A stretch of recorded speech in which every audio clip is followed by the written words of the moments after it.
Propos n'ont pas tardé à faire polémique.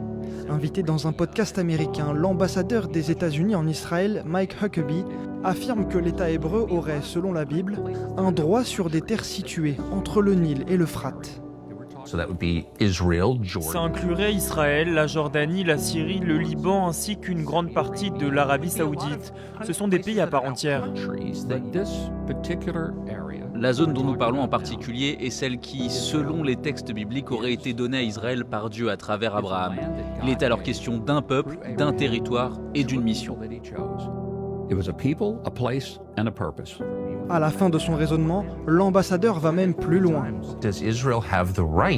Est-ce qu'Israël a le droit de contrôler cette zone au motif que la Bible que vous présentez comme les écrits originels l'attesterait ?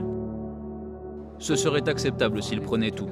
Plusieurs pays ont réagi par la voix de leur ministre des Affaires étrangères. La Jordanie parle de propos provocateurs, l'Égypte dénonce une violation du droit international, l'Arabie Saoudite évoque des déclarations dangereuses. La Ligue arabe a également réagi.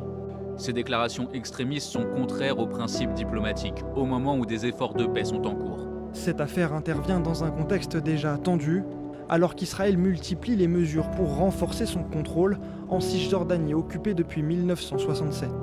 Ces propos n'ont pas tardé